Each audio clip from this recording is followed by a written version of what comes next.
Hey folks, this is Rhykker, and we may have our first concrete evidence of an upcoming Diablo 4 expansion. In this video, we're going to cover why we believe that now a new expansion is not just in the works, but already pretty much ready for testing. And we're going to talk about Blizzard's history with Diablo expansions, where that leads us with Diablo 4 and what we could expect from a Diablo 4 expansion. So first off, what's the newest latest rumor that's making us think expansion? Well, WoW had noticed that according to BlizzTrack, one of Diablo 4's internal testing branches has been updated to version 2.0. Now you might be wondering, what is this? What am I looking at? This is data from BlizzTrack. What they do is basically snoop on Blizzard's CDNs, Content Delivery Networks. These are things that companies use to deliver content. So whenever they need to disseminate game patches, for instance, it goes through their content delivery network. So things get uploaded there, and then from there get disseminated to users. Those users now might be in a private test group for like beta testing or something. Any game patch and full release that we see makes it onto this CDN as well. So if we go back through the history of the Diablo 4 versions on the CDN, we see that the tech alphas, the server slam, the beta weekends, all of these were some version before version 1. They were version 0.6 or 0.9 or 0.1. They were all early versions.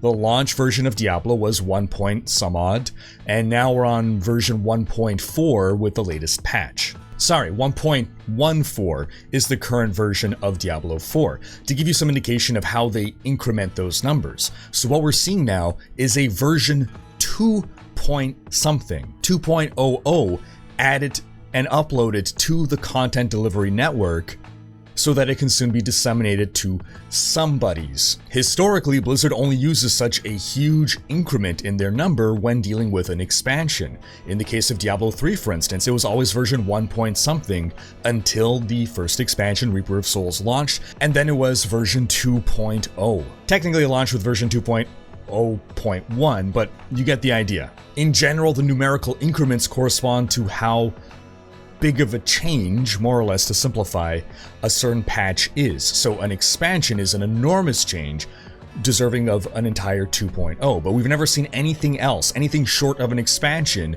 increment that first number before the decimal. And this ties in perfectly with what we just learned a couple weeks ago from a Gamescom interview with Rod Ferguson and Dexerto, in which Rod mentioned annual expansions for Diablo 4, suggesting there would be one expansion per year, or at least that's what's been planned so far. We already knew that multiple Diablo 4 expansions were planned, but what we did not know was the cadence. I always assumed it would be one every 2 years, because that's what World of Warcraft does, that's what Diablo 3 did, at least it waited 2 years before its first expansion. Modern Blizzard, on its big AAA launches, never put out an expansion within 1 year. So let's just separate speculation from fact here. The fact is that there is a version of Diablo, a 2.0 version of Diablo 4, currently on Blizzard's content delivery networks, signaling intent to deliver it to some peoples. Now, this could potentially be a lead up to BlizzCon, speculation. Whatever it is, it suggests that there's some version of the expansion already so deep in development that it's ready for testing or showcasing or demoing, which very much now goes hand in hand with the idea of annual expansions, and therefore a summer 2024 expansion 1 for Diablo 4. Now, it's no surprise that right now there's a lot of negativity revolving around Diablo 4. There was a honeymoon period when the game launched where sentiment was overall positive. There were always some naysayers, but you know, now in September, so many months post-launch, as we're deep into Season 1, the overall sentiment that I get is more so negative. There's certainly been a turn that happened shortly after or around the time of Season 1. A lot of people feel that a lot needs to be done with Diablo 4 to get it into a good place. So what have we historically seen with Blizzard expansions in the Diablo franchise? What kind of turnarounds? What could we expect based on the past to happen now in the future? We can go all the way back to Diablo 1, released in 1996, then Hellfire released 1 year later. That was the expansion, which was not actually developed by Blizzard, but rather outsourced to a division of Sierra, Synergistic Software. It added new dungeons, new items, and a new class, the Monk.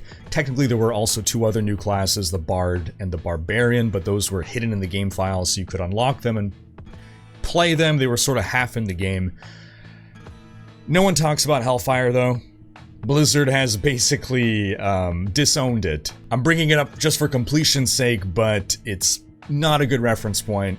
Again, it was done out of house, and it is effectively considered non-canon by the lore. So, Diablo 2 released in 2000, and 1 year later came expansion Lord of Destruction. Lord of Destruction added a new Act, Act 5, 2 new classes, and a bunch of new features as well. It was a hugely significant expansion that became the definitive, or would grow into becoming the definitive Diablo 2 experience. So many features that have become beloved from Diablo 2 came with the first expansion. It really was a game changer.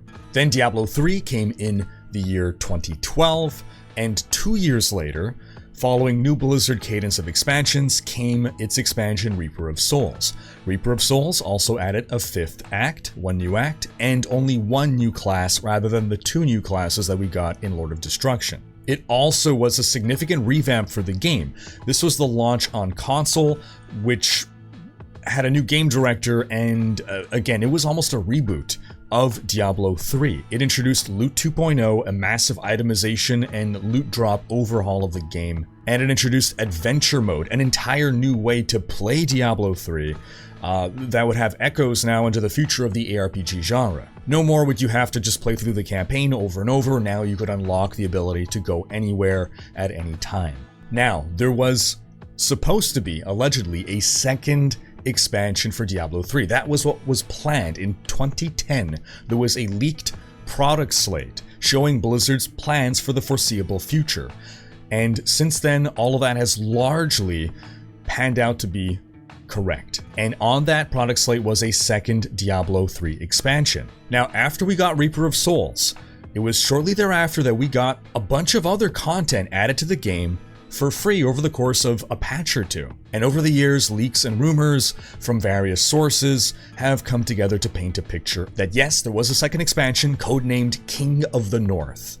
But Blizzard axed it and just wanted to move on to Diablo 4 as quickly as possible because with Loot 2.0, they had to remove the auction house, which was some form of ongoing monetization. Diablo 3 altogether had garnered a lot of ill will. Allegedly, the game was, while a financial success, considered a failure because it severely damaged the Diablo brand, and so they wanted to move on, clean slate, new game with a better monetization model. And so whatever work had already been done on King in the North, then Blizzard president Mike Morhaime allegedly said, just finish up whatever you're working on, release it into the game for free, because, quote, this was about winning back the hearts and minds of people who were disappointed with the original release. And a lot of that content was great. That's how we got our Horadric Cube in Diablo 3. The Kanai's Cube allegedly would have been part of that second expansion, but we got it for free in a subsequent patch after Reaper of Souls. So given all of this, what could we potentially expect from a Diablo 4 expansion? Well, first off, we're on a 1-year cadence now. So given that development times have grown a lot, it takes longer to make games today than it did 20, 30 years ago. I think the scale and the scope is going to be smaller than with Reaper of Souls. I do think we're going to get a new act. I think that is pretty much a given.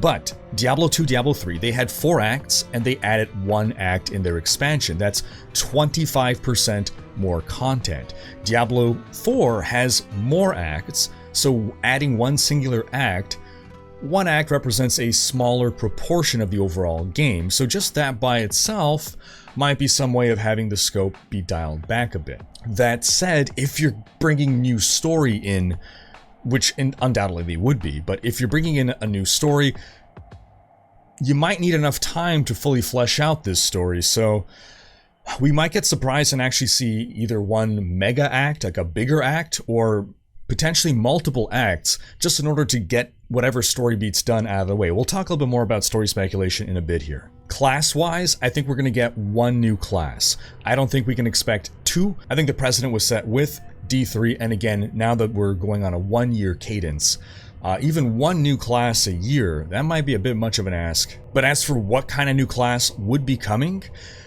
if you put a gun to my head, I would say it's going to be whatever Diablo 4's equivalent of a paladin is going to be.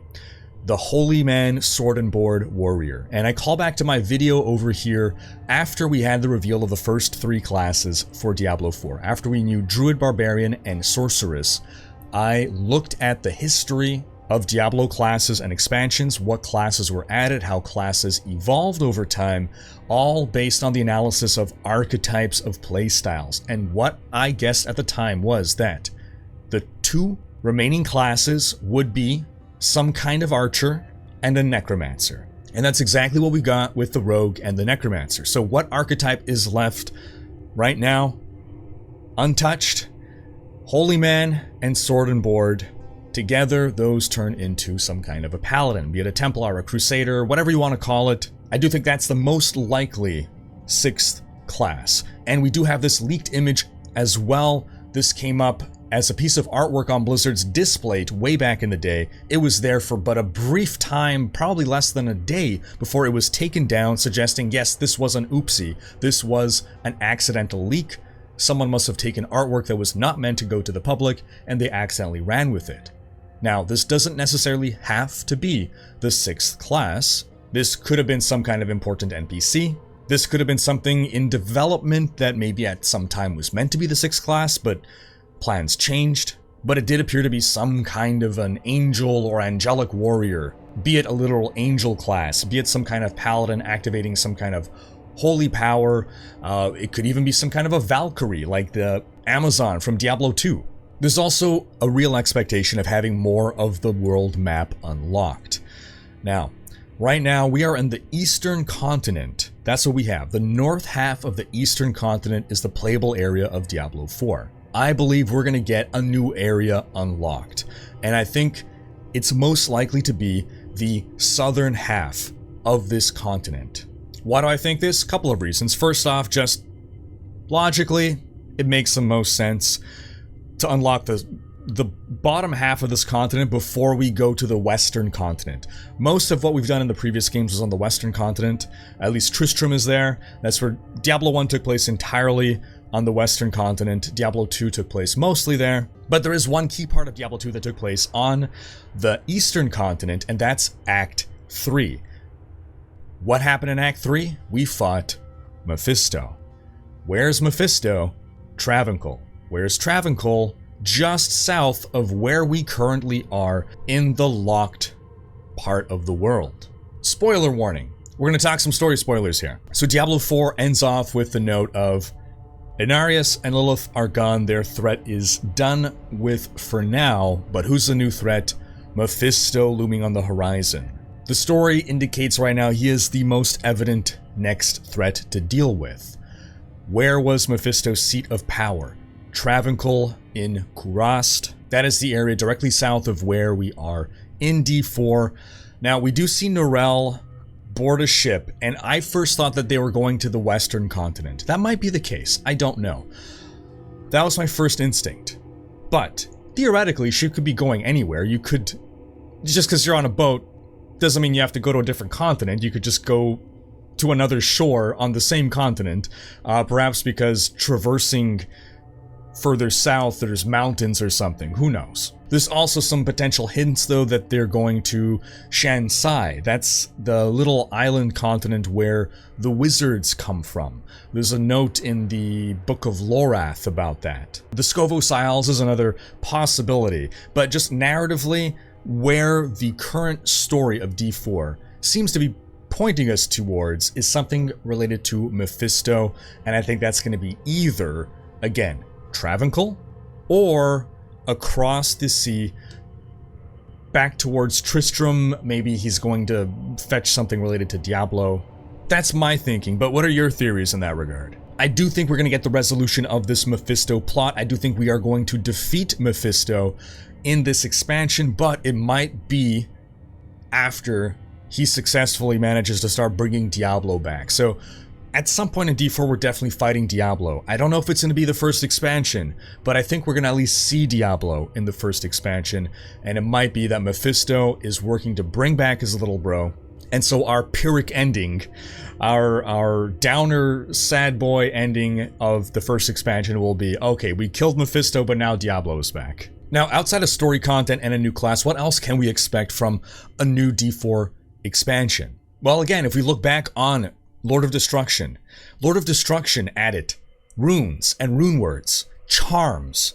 It turned D2's itemization into the system that became the definitive Diablo 2 experience and the template for ARPGs moving forward. While there were always some classic purists, I think the majority agreed that Lord of Destruction was a phenomenal expansion that truly elevated Diablo 2 to its godly status. Then for Diablo 3, because again, we're not talking about Hellfire, Diablo 3, Reaper of Souls literally saved Diablo 3. Now most, or at least many people, didn't give Diablo 3 a chance again. Diablo 3 released, a lot of Diablo 2 fans were unhappy with it. Diablo 3 Reaper of Souls dramatically and vastly overhauled and improved the game. Reaper of Souls added adventure mode, bounties, rifts.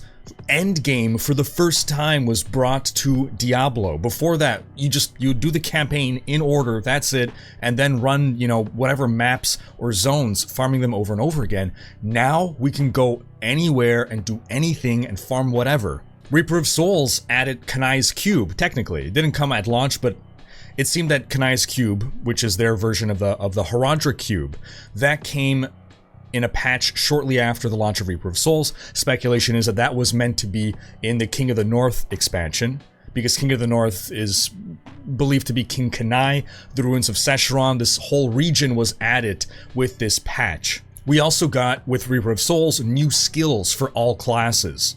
A revamp of the Paragon system. The level cap raised with more skills available to be taken simultaneously. We went from 3 to 4 passives. And as we said again, Loot 2.0, which was a major overhaul to loot drops and to itemization. So I think with Diablo 4's new expansion, we can expect new skills. I think we can expect something like a Herodra Cube to come. I think, remember those rune words that weren't rune words that we saw back in 2019 for Diablo 4? I think those might finally make it into the game. Now, it's unclear. It does sound like they're trying to keep some things to just launch with seasons, like sets. Sets are coming to D4, that's confirmed, and they just said in a future season. So that sounds like that they're not going to wait for an expansion, they're just going to roll that out with a season. So it's possible some of the things that I'm describing here might just be part of seasonal content rollouts. But if we're not seeing it then I think an expansion is a perfect time for this scope of addition to the game. But I think the trend of what we're seeing here is that with both Diablo 2 and Diablo 3, their expansions truly elevated their games. In one case, it wasn't taking something bad and making it good, it was taking something good and making it amazing. And in the case of Diablo 3, it was taking something that upset a lot of people and really fixing a lot of the problems and turning it into something that, if a lot of people who did give D3 a second chance with the expansion, they're like, yeah, this fixed it. So how does that tie into where we are right now? Well, again, sentiment for D4 isn't exactly at an all-time high at the moment. We look at what's happened with the past expansions and it's like, oh yeah, like expansion 1's gonna save D4. The thing is, if expansion 1 is already in testing, it's already like feature complete enough or far enough along in the pipe that it's being uploaded to the CDNs for showcase or testing.